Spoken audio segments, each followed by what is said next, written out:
I killed her father at a poker table on Tuesday night. He owed me $3,000 and a bay mare. When he couldn't pay, he offered me his daughter instead. I shot him through the heart and took her anyway.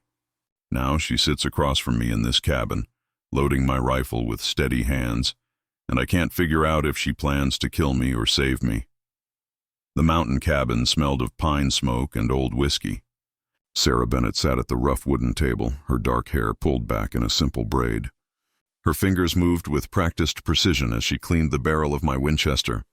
She hadn't spoken since we'd ridden up here 3 days ago, hadn't asked questions about her father, or cried or begged for mercy. She just worked, cooking, cleaning, mending, like she'd been waiting her whole life for this moment. Outside, snow began to fall in thick flakes that stuck to the single window. The fire crackled in the stone hearth, casting dancing shadows on the log walls. I sat in my chair by the door, watching her work.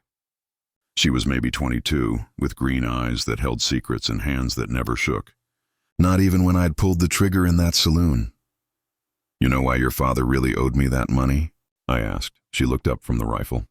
"He lost it gambling. He lost it running guns to the Apaches. $3,000 worth of Winchester repeaters and ammunition." I leaned forward. "Your daddy wasn't just a drunk, Sarah. He was a traitor." Her hands stilled on the rifle. "That's a lie. Sheriff Murphy can tell you different. Soon as the snow clears, he'll be riding up here with a posse." I stood and walked to the window. The snowflakes were getting larger, sticking to the glass. "Your father was working with Geronimo's raiders, selling them weapons to kill settlers." Sarah set down the cleaning rod.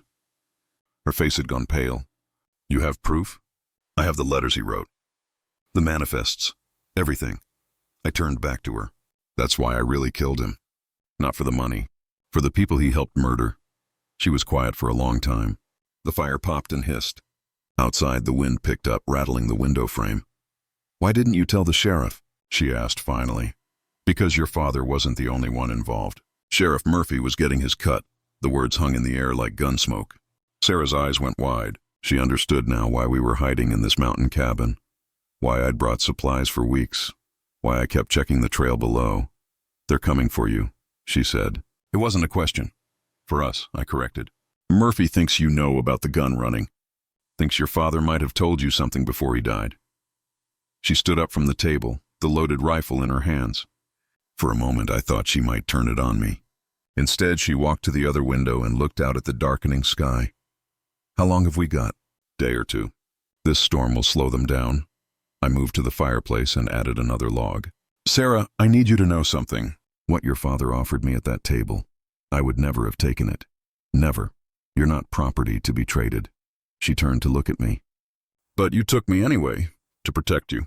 Murphy would have killed you the moment he found those letters." I met her gaze. "I should have told you sooner." "Yes, you should have." She leaned the rifle against the wall. "What's your real name?" "I know it's not Jake Morrison. Cole Hartley. I used to be a U.S. Marshal, before Murphy had me framed for murder." Sarah walked back to the table and sat down. She folded her hands in her lap and looked at me with those green eyes that seemed to see through everything. "So we're both running," she said. "Looks like it." The storm hit full force that night. Wind howled around the cabin like something alive and angry. Snow piled up against the door and windows. Sarah and I took turns keeping watch, though we both knew no one would be traveling in weather like this. Near midnight, I found her standing by the fire, staring into the flames. She'd changed into a simple cotton nightgown. Her hair hung loose around her shoulders. "I knew," she said without turning around. "Knew what?" "About my father. About the guns." She wrapped her arms around herself. "I saw the crates in our barn. Heard him talking to men who came in the night." I tried to pretend it wasn't happening. I moved closer to the fire. The heat felt good against my face. "You were scared," I said. "I was a coward." She turned to look at me. "He killed innocent people, and I did nothing to stop it. You couldn't have stopped him. I could have told someone. Could have written to the territorial governor, the army, anyone." Tears ran down her cheeks. "Those people died because I was too afraid to speak up." I reached out and touched her face, wiping away the tears with my thumb. She didn't pull away. "We can't change what's done," I said. "But we can make sure Murphy doesn't get away with it." "How?" "I kept copies of everything. Letters, manifests, bank records. They're hidden in a safe place in Denver." I dropped my hand. If we can get there alive, Sarah nodded. Then we go to Denver. It's going to be dangerous. Murphy has men everywhere. I'm not afraid anymore. She looked at me with steady eyes. Not with you. Something passed between us then. Something that had nothing to do with her father's debt or my need for revenge. Something that felt like trust. Like hope, Sarah, I said. When this is over, when Murphy's in jail and your father's crimes are public knowledge, I want you to know you'll be free. Free to go wherever you want, be whoever you want to be. You don't owe me anything. She stepped closer. What if I want to stay? With me? With you? I looked at her face in the firelight. She was beautiful, but more than that, she was strong. Stronger than she knew. It won't be easy, I said. I'm still wanted for murder in 3 territories. We'd have to keep moving, stay ahead of the law. I've been running from the truth my whole life, she said. Maybe it's time I started running toward something better. The storm lasted 3 days.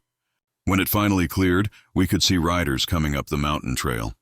6 men on horseback moving slowly through the deep snow. Murphy led them, his silver badge glinting in the sunlight. Sarah stood beside me at the window, her hand on my arm.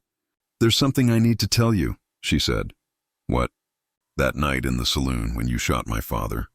He didn't offer me to you. She looked at me with clear eyes. I volunteered. The words hit me like a physical blow. What? I heard him begging, heard him trying to trade me like livestock. I couldn't stand it anymore. She squeezed my arm. So I stood up and told you I'd go with you willingly if you'd end his misery. I stared at her. Everything I thought I knew about that night shifted and changed. You wanted him dead? I wanted him stopped. I wanted the killing to stop, the gun running to stop, the nightmares to stop. She turned back to the window. You gave me what I wanted. Now let me give you what you need. She picked up the rifle and checked the load. Her hands were perfectly steady. What are you talking about? Murphy doesn't know about the evidence in Denver. As far as he knows, you're just another outlaw who killed the wrong man. She moved to the door. But he knows I was there. Knows I might have seen something. Sarah, no. He'll torture me for information. Kill me when he realizes I can't tell him what he wants to know. She looked back at me. Unless I tell him first. I understood then what she was planning. You're going to lie to him. I'm going to tell him exactly what he wants to hear. That my father kept records. That they're hidden here in the cabin. She smiled, but there was no joy in it.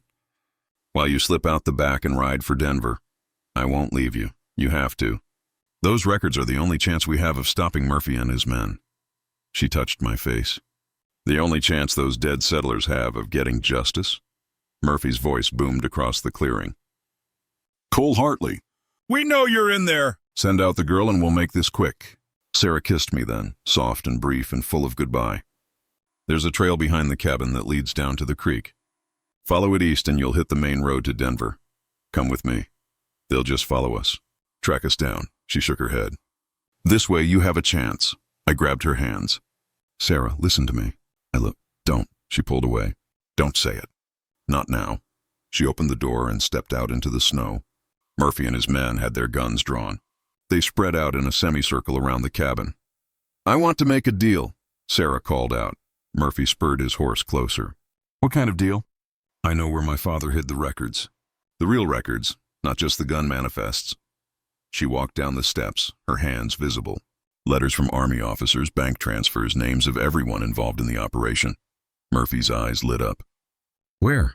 Let Cole go and I'll tell you. No deal. He killed a federal informant. My father wasn't a federal informant. He was a traitor and a murderer. Sarah stopped 10 feet from Murphy's horse.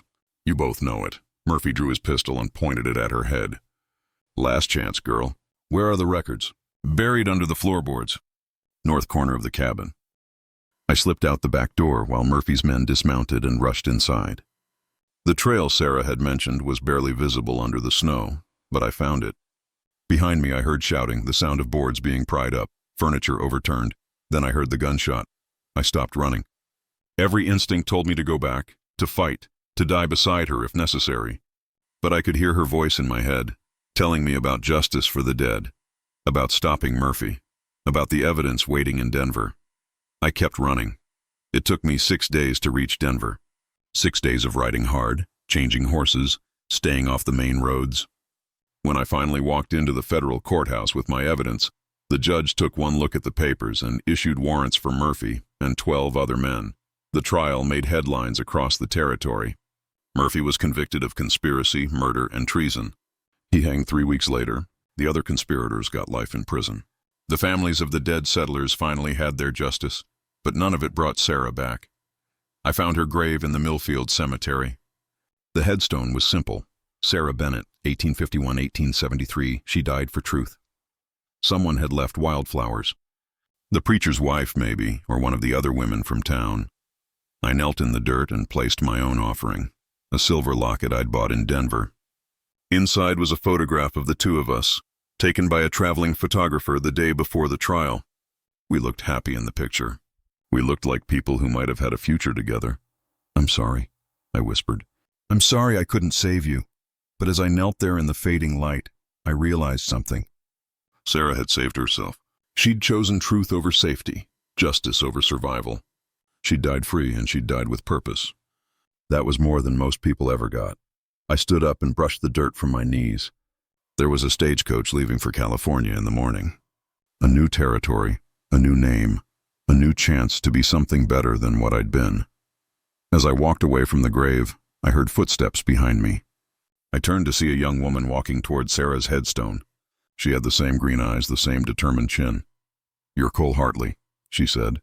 "Do I know you?" "I'm Emma Bennett, Sarah's sister." She knelt and placed fresh flowers on the grave. I came as soon as I heard. I stood there awkwardly, not sure what to say. "I'm sorry for your loss. She wrote to me about you."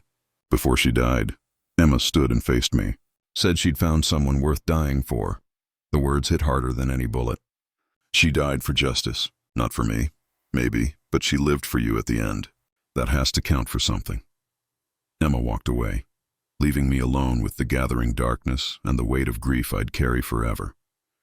But also with something else, the knowledge that love, even brief love, even love that ends in loss, is never wasted.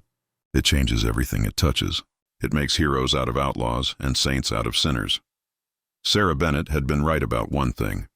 Sometimes the only way to stop running from the truth is to turn around and face it head on, even if it kills you, even if it saves everyone else. I tipped my hat to her grave and walked toward tomorrow.